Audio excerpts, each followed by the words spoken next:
When conducting my research for horror trailers, I found many conventions that were present in nearly all trailers. Examples of these being isolated locations, loud music, quick shots, and different sound techniques. I have used many of these in my media trailer. Researching different horror trailers also enabled me to see which conventions are always used and which ones I could develop to make my trailer unique. One of the ways that I've followed the conventions of media trailers is from the way that I've used longer shots at the beginning of my trailer to help set the story and location. And as the trailer went on, the shots get quicker and shorter. This was a problem when I first started producing my trailer, as many of the shots that I had taken were far too long and revealing too much about the story. I managed to fix this by reshooting some of the scenes and cutting the clips down in Premiere Pro when putting my trailer together. Another way I follow conventions is by putting creepy music in the trailer to further support the horror theme.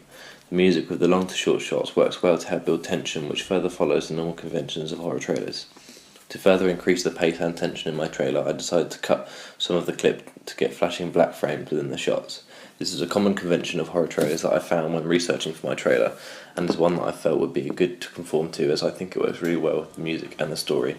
I am happy with the outcomes of the length and shots of my trailer. However, some shots were shaky, which does not look professional.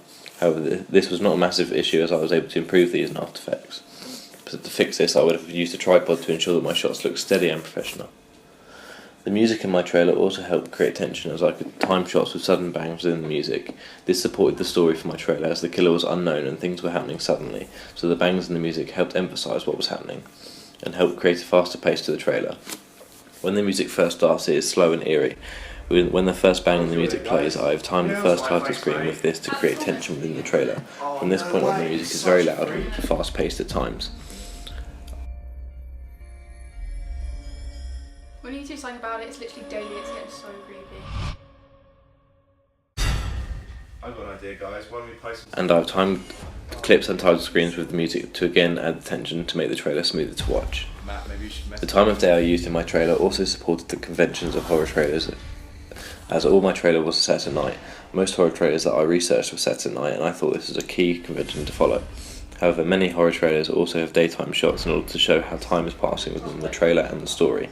And so if I was to have reshot my trailer, I would have made sure that I put in some shots that were in the daytime to make it seem as though time has passed, as I feel that having a shot at night makes a story for the film short and may not appeal to my demographic.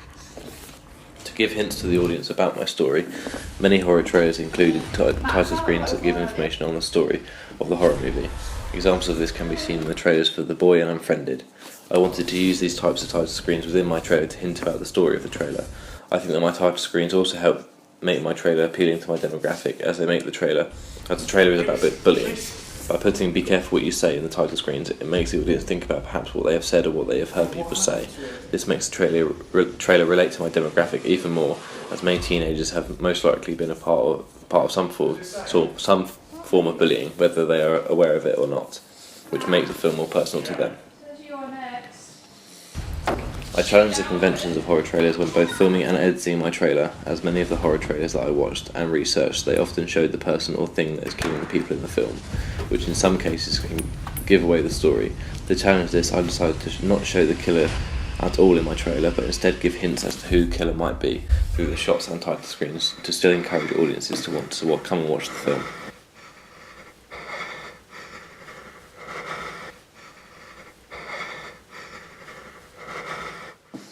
When creating my magazine front cover, I ensured that I followed some key conventions of magazines to ensure that it looked professional and real. Many of these things are quite basic, like a large title, cover lines, and a main image. By putting a large magazine name on the top, it makes it appear branded and allows people to instantly know what it is. Many magazine front covers that I researched often have the protagonist on the front or a picture of a killer. I decided to go against this and show the two main characters of my trailer. This also helps link my trailer to the magazine, as the models are wearing the same in the magazine as they were in the trailer, so audiences will recognise them instantly. I also made sure that the magazine had the same font and colours throughout the page, and put cover lines over the image as well to further ensure that I was following the conventions of a horror magazine. When researching horror posters, I noticed that many horror posters often have little text on and have an image covering the whole page. I followed and challenged this convention, as I ensured that on my poster was a large image of a room that can be seen in my trailer. However, to give information on the movie without blocking the main image, I decided to put text on the pull in the image using Photoshop.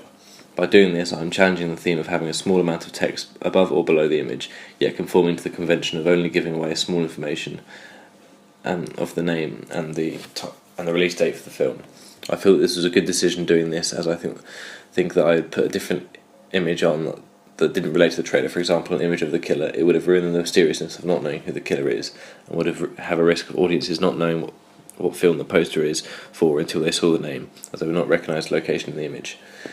If I was to improve the poster next time, I would spend more time on making sure that the text was straight in the image and that it looked even more professional, as some of the text in the poster isn't straight. However, overall, I'm really happy with the poster, as I feel that by putting the text where I have, the poster is unique, as many of the posters that I researched showed plain text above or below the image, which I found very boring. By putting the text where I have, I feel that it looks as though it is part of the image and not something that has been added later.